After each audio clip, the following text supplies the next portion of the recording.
thing. Okay, I'm going to hit record. It's starting. And is it here yet? It's here.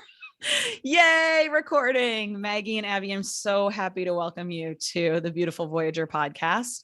As I was saying to you right before I hit record, your book, The Anxiety Sisters, might as well have been my book. I feel like I am such an anxiety sister. I am so bought in on everything, how you present everything, how you think about anxiety, just very resonant for me. So I would love to hear a little bit about how you got into this world and how you started working on this together. Oh, good question. Very good question. Thank you so much for having us, by the way. Yeah, we were just wondering today how we got into this world, and seriously, we met in college and became very dear friends. I think we recognized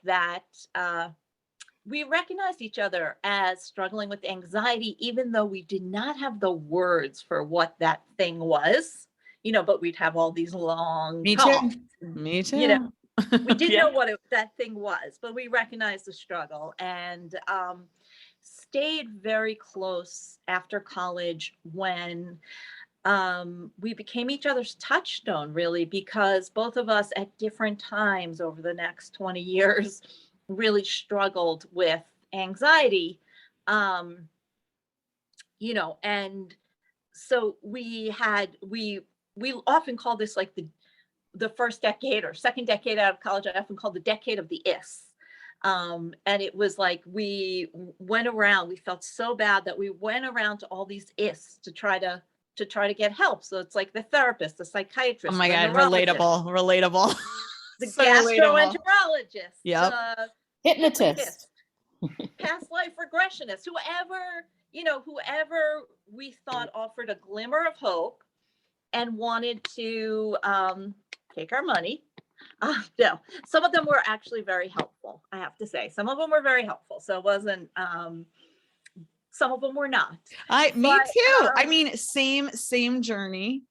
I remember at one point I went to, and if this worked for you, again, I'm supportive of whatever works for anyone, but I went to someone who was an allergist where you're supposed to hold your hand up and I don't know. It never led me to a path that made me feel better.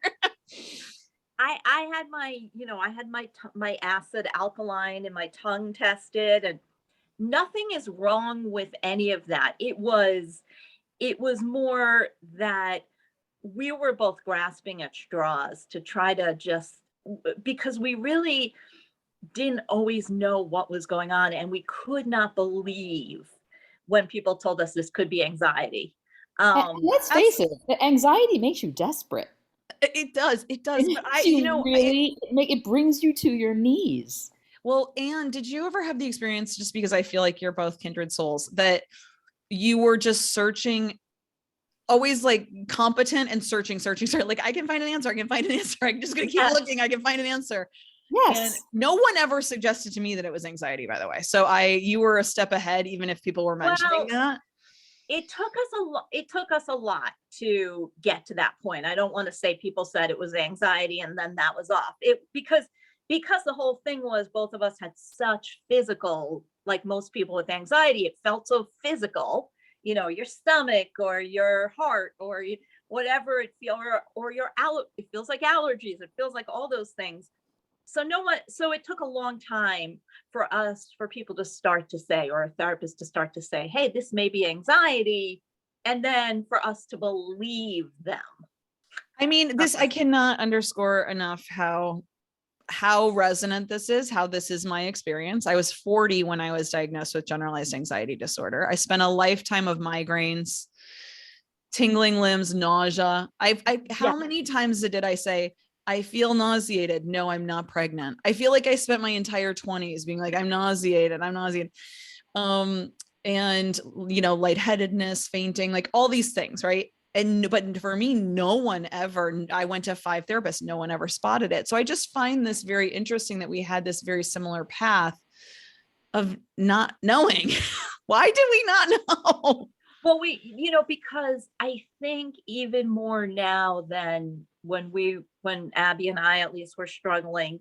I think there's a little more discussion now and less stigma, but I think back then there was even less discussion. But even now, I think that people say, oh, so and so has anxiety, or this could be it, but they don't really talk about what that experience is because it's such a physical experience, right? So it's not like you wake up and you're like, oh, I'm feeling anxious. Those are like the good days. You wake up and you're feeling nauseous or whatever your symptoms are. And so I think it often gets, people don't know, and certainly the medical professionals often don't know. So when did you two connect with each other and say, okay, this is what it is? Like, what brought it to that stage where you understood that together? We had a lot of moments of clarity throughout the 20 years that we, heaved and hyperventilated through our days.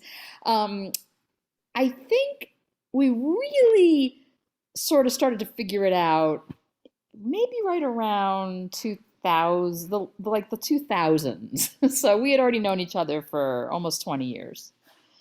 And, I did. I think I figured it out. I was a little ahead of Abby in terms of like my symptoms getting really bad, my panic attacks and phobias really getting to the point where I wasn't functioning. That happened later for her. And so after running around and telling her everything, and I started to realize that I probably had anxiety. But well, yes, only from the standpoint that you had been to every other doctor. exactly. And they Exactly. couldn't find anything else. I mean, it was really like, I remember you crying to me on the phone saying, I mean, is there ever a case where it's stomach cancer, but they can't see it? Yeah. Yeah. Cause I had lost so much weight and couldn't eat and was so nauseous. But I sort of came to the point where my therapist said, like, this is anxiety. And then I went to a psychiatrist who said, this is anxiety. And then when Abby started going through her stuff and started going to like the heart doctors and the emergency room, I said to her a little bit earlier on, Abs, this is anxiety. This is anxiety. And she's like, no way, no way. And can you describe for me where you were in your lives? Like, where were you located? Who were you living with? Like, can you just place me there at that time? When my anxiety and phobias became really severe, it was 6 months after my father died, after a very long illness. That's when the severity really became to the point She was 26. She was 26 at the time. Yeah, I was in my 20s and I was really sort of starting not to function at all. But looking back on it, I had a long history of anxiety. I have had anxiety. I was an anxiety kid looking back on it. But when it became that place where it was like the panic attacks and the phobias were so intense, it was 6 months after my dad died. And I was living with the person who became my husband, shortly after this time. And where were you? Where were you? In New York City. New York City. Okay. So I like to say that ask her what she was phobic about. Yes. See, I was living in New York City and the phobias just kept getting bigger and bigger. So, I was phobic about the subway, which of course I had to take every day. I was phobic about trains. I was phobic about buses. Elevators. And I lived on the 16th floor. So virtually everything in your daily life. Everything. I basically got to the point where I could my world shrunk to the point where it was very difficult to leave home. And Abby, were you also in New York? No, I was not. It's so funny because Mags and I met in Pennsylvania when we went to school in Philadelphia. And then we sort of never lived in the same city again after that.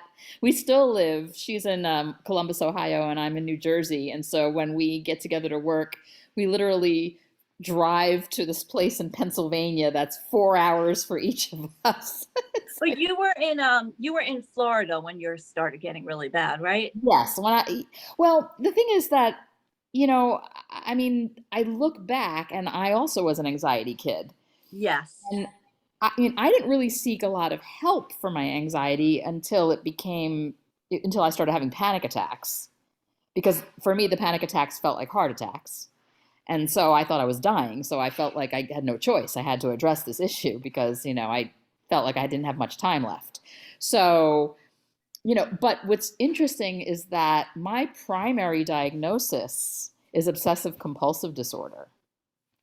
And that diagnosis did not come till I was 46 years old. Wow. See, I mean, I heard with OCD that the average is 10 years. It Yeah, takes well, 10 years. I can remember compulsions I was having and obsessions when I was 5 years old. But people just don't So know how to recognize it. And of course, if you're a kid, you don't know how to talk about it. And a lot of it is internal and thoughts, and yeah, that's hard to and identify. obsessive thinking is a nasty bugger. I mean, it really, I was really thrown by intrusive thoughts, and and I wouldn't talk about it very much to anyone other than Mags.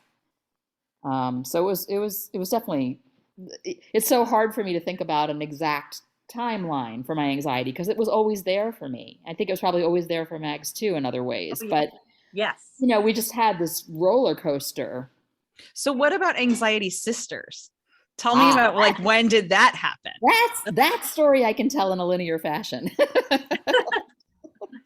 That happened on a bus. It happened on a bus going from New Jersey to New York. It was 2010, and we at this point had, we were kind of much more in control because we know this because Maggie was on public transportation, so we know this was, she had Yeah. pulled herself kind of, she had managed things better so that her world was starting to grow again. And we're on this bus and we're talking really loudly about medication for anxiety and side effects, which is probably something people talk quietly about, but we're the anxiety sisters. So everyone on the bus all of a sudden started like leaning in, and the woman in the seat in front of us said, "Hey, I'm on that same medication. What do you do about that side effect?" And literally within 20 minutes, almost all the women on the bus were part of the conversation. And when we got off the bus, I said to Mags, I said, "Can you believe how eager and willing these women were to talk to perfect strangers about really intimate things like sexual side effects and medication?" And she said, "Yeah, I believe it because anxiety makes you feel so alone. People are just desperate for community around this." And then she just sort of announced to Ninth Avenue, "We're anxiety sisters." And it stuck. What were the steps? What happened after that? So you're anxiety sisters. You're So the it's ones just, that are going to talk out loud. Like, so what we're like, happened? okay, it's the two of us now, and we need to go out there and spread the word that it's okay to have anxiety, that anxious is human, and that you can manage it, and you can get your life back because we did, and we know how now. We can save you a little time. It took us 20 years, but we figured out some things that maybe can help people do it a little quicker. And so we said we're gonna create a community. And we did. We started out with the two of us, and now we have over 200,000. That's amazing. That's amazing. Can I tell you, as a community builder myself, working on Beautiful Voyager for 6 years, 7 years, it's a very slow and steady process. I'm really impressed. That is a big number. Yeah, it takes time. Took a long time. Yeah, I bet. How do people find you? Like, how did this community grow? We really have been on social media. I mean, we have a website, and in the beginning on our website, we had forums because we knew people wanted to chat with each other and this and that. And so we had that for a bit. But then we noticed that over time, people were just moving to Facebook, to our Facebook page with their conversation. It was just happening naturally. Yeah, they would say, "Meet you on Facebook."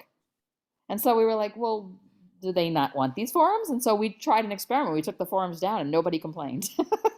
And now, we really keep the conversation going on Facebook. That's Mag's full-time job, really, because the community is so large and we do so much on Facebook that it requires, 24/7 kind of maintenance. So yes, go ahead, Meg. We also have Instagram and a podcast. I will add the links to all of these things as well for it's people to be able to insightful. find, for sure. Yeah, So the book seems like it's a big step of like getting everything into one place. Is that right? I imagine this is like many years of experience represented here. Yeah, well, Yes. part of what we started to do when this started a little bit when we both had anxiety, or a lot, but then it really kind of took shape as we became the Anxiety Sisters. We just started interviewing as many people as we could about their experience with anxiety, like just talking to them. And so we have this really rich kind of treasure trove of stories from people, so we definitely put a lot of that in our book, but we have many more, but we put a lot of that in our book. And then I became a social worker, and Abby became a professor of communication, and the two of us would talk to experts or attend conferences, and so we'd learn even more. So it was always this process of growing this community and learning more. And there came a point where we realized we had a lot of information, and so the book was a very natural next step, I guess. Absolutely. I mean, one thing I really love, and this all makes sense to me now of why I felt so much resonance, is that you came at it from a very practical, hands-on approach. Like you're a social worker, you're a communications person, you're trying to articulate what the problem is, you're trying to articulate what's happening. And one of the things that I've found frustrating in the past is that a lot of, not to say that there aren't great books out there by psychiatrists and psychologists, like there are, but like a lot of it is lacking the human connection that comes from the vulnerability of revealing what's actually like there's something about saying them, like that they do this. And I just love when this is what we're learning because we are passionate about this topic. We are constantly learning about this topic, and it's us. It's us. There's no they in our book. It's us. We always, half the paragraphs in the book start with "we anxiety sisters." Yes, exactly. And everything that we talk about in the book, we've been through. Yeah. we have walked the walk. Can you tell me what this? Yeah, no, go ahead, Maggie. Oh, sorry, I think we felt the same way you did. You really are the third. You really are one of us, because we felt the same way. There was an incident where when we were both really dealing with anxiety, we were together. We always go to bookstores together. That's something we've always liked to do. And so Abby said, let's go into Barnes and Noble and let's go look at the anxiety books together, which, we had done separately, but let's go see what they have now. And we went in and said to the sales lady, where's the anxiety section? She goes, oh, that's my section. I need that section. So, and then she brought people always say that, don't they? Every time they hear what you're working on, who you are, they're like, oh, that's for me. Yeah. Yeah. And then then when we got there, we started looking through books, and Abby said, like, you're going to have to excuse me for a minute. I got to go outside. I can't. I'm like, the books were making her they're so stressful. Thank you. They're so stressful because they are so detached from, and this is what's really was important to me in working on my book, was what does it make you feel? Does it make you feel embraced, accepted, curious, inspired? Those were the things I wanted to feel. And yours makes me feel understood, like comforted, like these are. And this is what, again, when you look at what had been there to date, it was just, it was stigmatized, really. Like so much of what I've seen just had the stigma of they are experiencing this. They are doing this. And also, I think some of what made me panicky in that bookstore was that a lot of the books we were thumbing through, and they're written by really bright people, some of whom we've interviewed on our podcast. I mean, we really do have a lot of respect for these clinicians, but they were very prescriptive, which we get because being in the medical field, that's part of your job is to prescribe. So that's what they're really good at. But I know for me and Mags, we're reading all these prescriptions about what we needed to be doing, what we should be doing. And we kept looking at each other like, so stressful.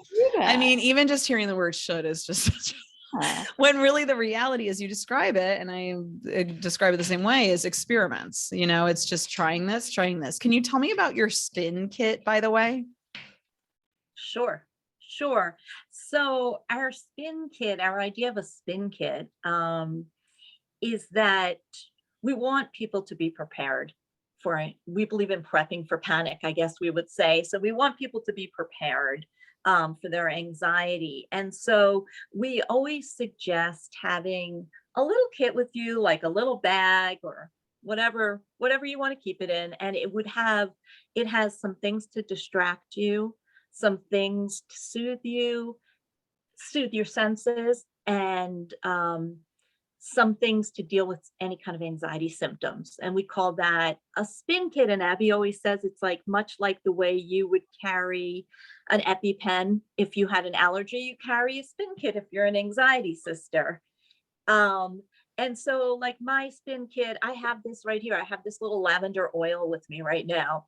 You know, I might have a little lavender essential oil, a little crochet project with me, maybe some stomach medicine. I Abby love it. will Love it. add what's in your spin kit, Abby? It's That's our big commercial. We want to be like Jennifer Garner. What's in your spin kit? yeah. We're hoping to land a sponsor. So my spin kit, the things in my spin kit would make Maggie anxious. Like I have pictures of my cats in my spin kit because my cats are really soothing and comforting to me. But Mags is a little bit afraid of my cats, so Isn't that amazing? But obviously, everyone's spin kit is going to have to be so different. Yeah. People are always saying to us, "Where can we buy a spin kit?" We're like, "Well, we can't really sell you one because you need it to be tailored to your own needs." So we do give people like we have had spin kit parties, where like we had a retreat a few years ago, an Anxiety Sisters retreat in Vermont that was so much fun. I feel like you should be sponsored by like a million different things, right? Are you sponsored by so many things? Like spin kits are such a good idea. Box Rescue Remedy should sponsor us, I think.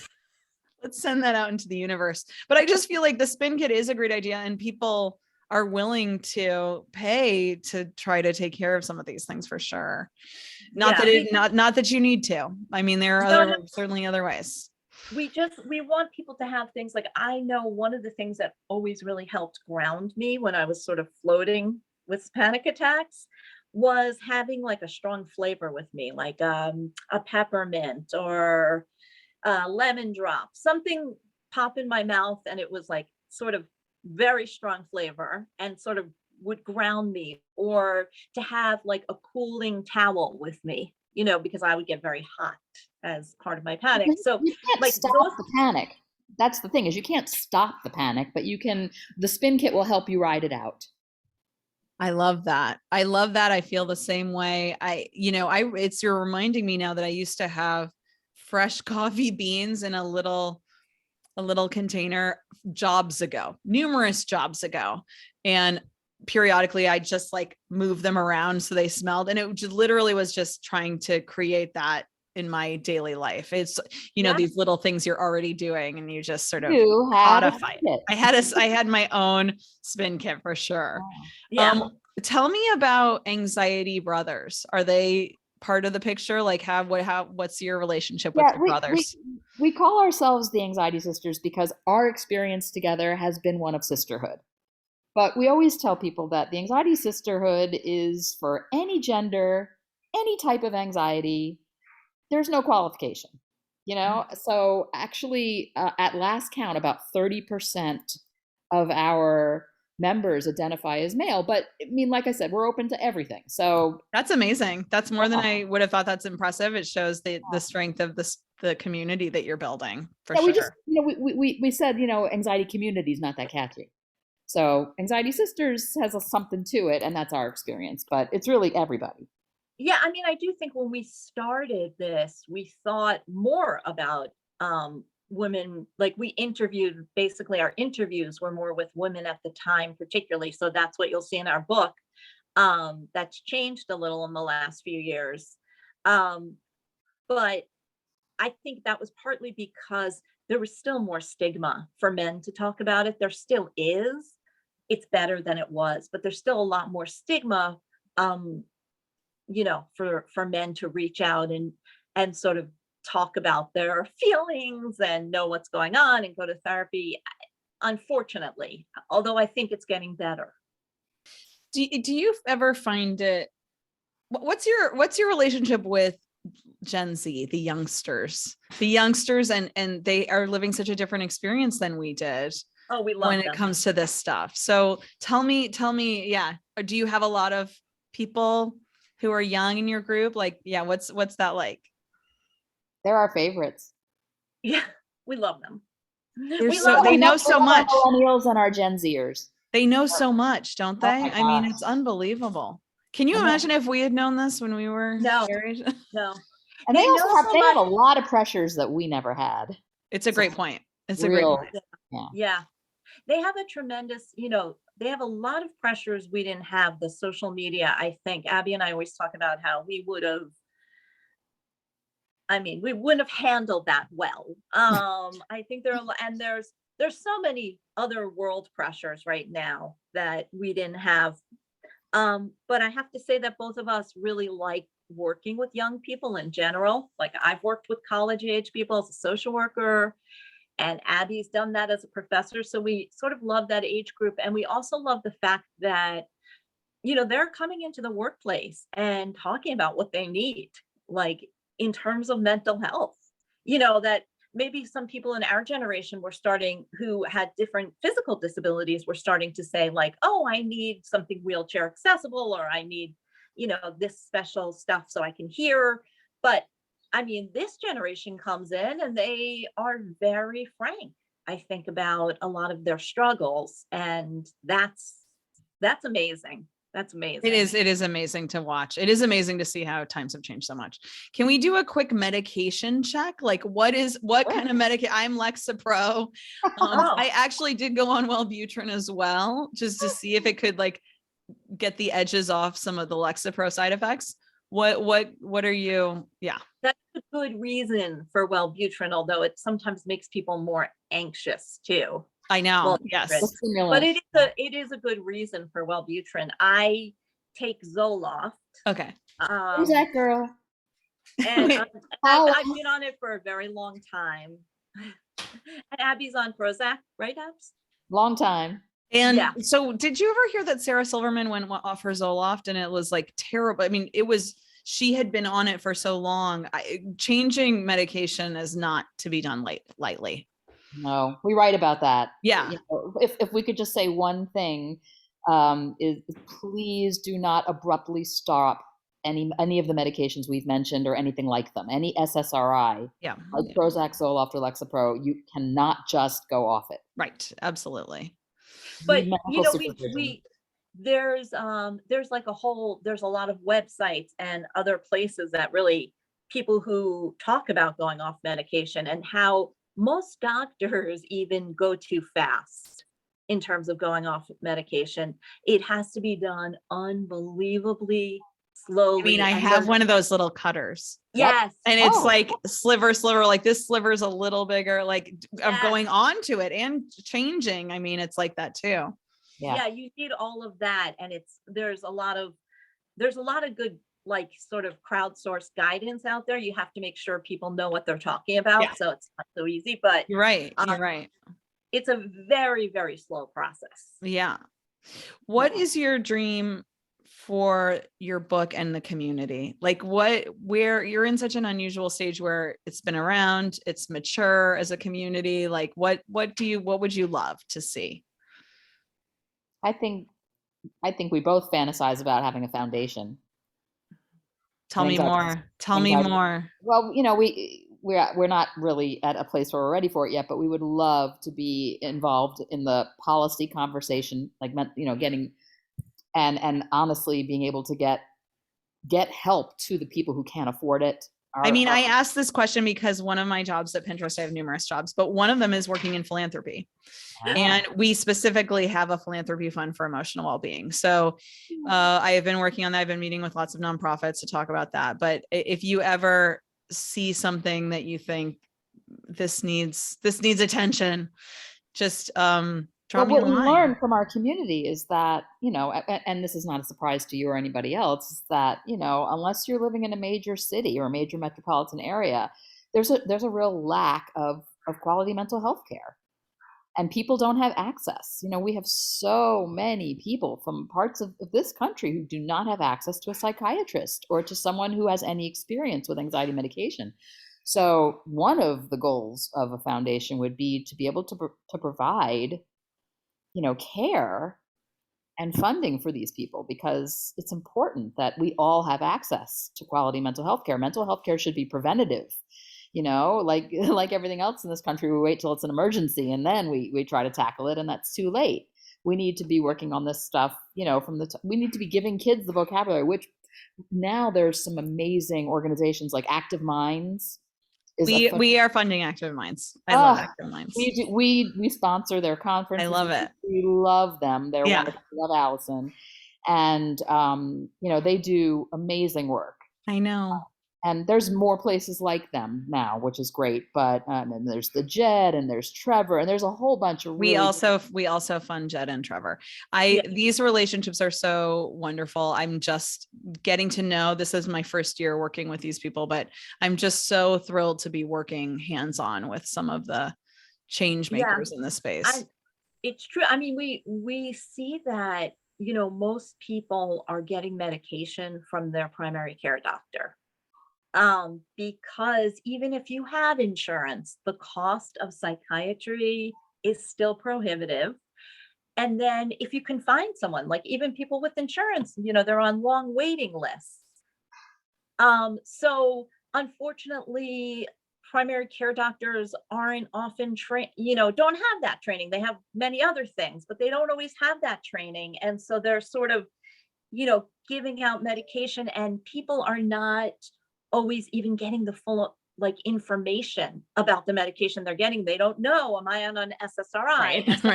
Right. What am I on? What can it do? How do I get off this when the time comes? Those in our book, we actually provide a checklist, and we really encourage people to you can also find it on our website. It's really important to, if you are considering medication, there's questions you must ask. You need to be an informed consumer, and you can't just trust that, oh, this person is a doctor, therefore, I don't have to worry about doing my due diligence. It's not true. We all have to really do our own due diligence for our mental and physical health. So, there's really important things to ask your prescriber. How do you feel about therapy via webcam? It's, as a social worker, I think not always, it's a great situation when you can be together, right? It's a great situation. But the more that we see the experience of people around this country, the more we're learning that, people live in places where there's not enough health, there's not enough mental health practitioners. Yeah, I mean, that's why it seems like this is actually pretty amazing. I mean, it's bringing that opportunity to a lot of people that wouldn't have that otherwise. Exactly. Or if you have agoraphobia, if you have trouble leaving your home, or you can't drive, or so there's a way that it opens up the world. And some people feel more comfortable in this venue than, person to person. Especially some of our Gen Zers who really have grown up with a computer chip in their heads. They really are they have so much facility with this medium. So it's very natural for them.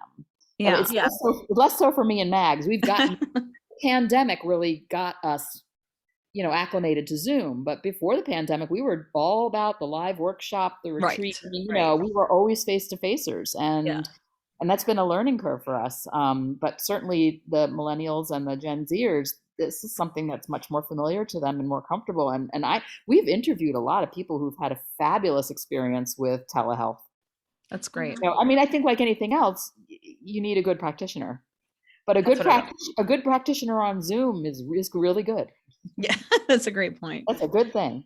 A good practitioner is hard to find on or off Zoom. It's true. It is hard to find, even in places, we talk to people who live in New York City or live in very rural Kentucky. And let me tell you, sometimes in New York City too, people tell us, I can't find a good psychiatrist. So it's not easy to find the right practitioner either, no matter where you are.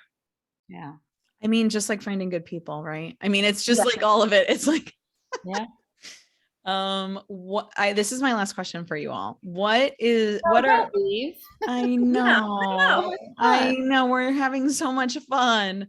I know. What are some of your favorite, if you have them, representations of anxiety in film or TV? Like, do you have I, for example, love Lady Dynamite, which is a show starring Maria Bamford, who is, I just love her so much. But I have a lot of shows that I'm just really impressed at the translation, like the ability to translate some of these feelings. I'm curious if you all have any of those. I have to stop you for a second and tell you that I'm giving you an award because we have been on how many podcast mags? I mean, we've been on, we've been promoting the book since August. So we've been on the podcast tour and we have never been asked that question. I know. First time, new question. First time. Does it make it hard to answer? Well, I have to think about it. Neither Mags nor I are huge consumers of TV. I mean, we do stream stuff, but I mean, I don't. I'm trying to think. Yeah, the two of us are very much not up on shows. You know what? Let's say books. What about books? Tell me about books. Yes. Yeah. I can tell you about books. The one thing I have to say is I was always very impressed with Dr. Melfi on The Sopranos. I know that's so funny, but like the way she talked, I always found her like so impressive. And there's another show just like of a therapist who's doing therapy for different couples. I know that I was like on the couch or something. Yeah, I've seen that. In treatment. No, this isn't in treatment because it's like the real, it's real. Okay. I can't remember what it's called, but it's like real therapy. And she is a fantastic therapist as well. So I definitely have found like that just the depiction of therapy has grown a lot. Oh, absolutely. You want to hear something funny? It's like how different we are in certain ways. It's like, when you asked the question, my thought immediately went to what depictions of people with mental health issues. Yeah, no, me too, by the way. That was my intention when I said it, but that's Maggie's interesting. Our resident therapist, and she immediately went to the therapist. Isn't that fun? Like I went right to the anxiety sufferer. So it's interesting. What about books? Like what are some of your favorite books? It doesn't even have to be a depiction, but just like what is one book besides your own? Yours is great, by the way. Strongly recommend. Thank you. What is a book that you might, and I'm going to add it to my recommended reading list that I have. But what is a book that you think, this is one book that I think is really, and it could be. Yes. Yeah.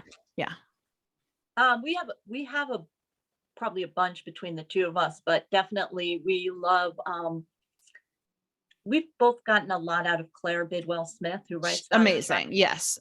You know what? I have to say that Anxiety is Grief as Anxiety book. Anxiety is the missing stage of grief. Thank you. The missing stage of grief. When I first read that was the first time I understood panic attacks, because I understood the time lapse that the chemicals can course through your body later, being triggered by something that was 8 hours earlier. That was that put me down the path, which I know you write about too, of how are chemicals working? Like what is happening in our body and when do they hit and how does it work? So yeah, I love that book. I'll tell you also, Claire wrote a memoir called Inheritance that in my mind is one of the most beautifully written pieces of literature I've ever encountered. And she wrote it as such a young woman.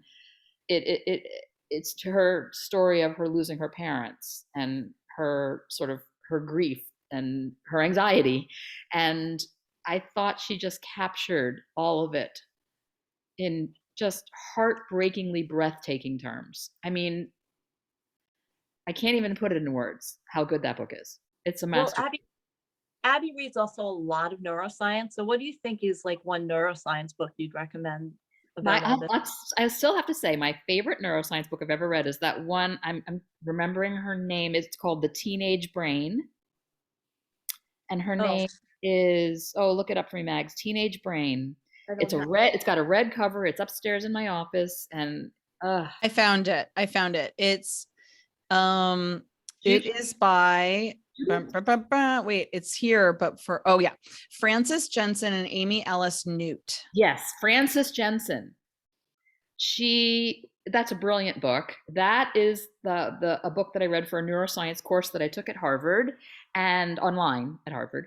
And it opened my eyes Like as age 25 for the yes. full development of the Yes. It really opened my eyes to the difference between an adult brain and a pre-adult brain. And that was life-changing for me as an anxiety sister, as an anxiety sufferer, and as a parent. That's great advice. I mean, I'm going to relook at that one. I have an 11-year-old, so now is the time to remind myself about that. It's a great book. It's good to know. It's a good book. She's really great.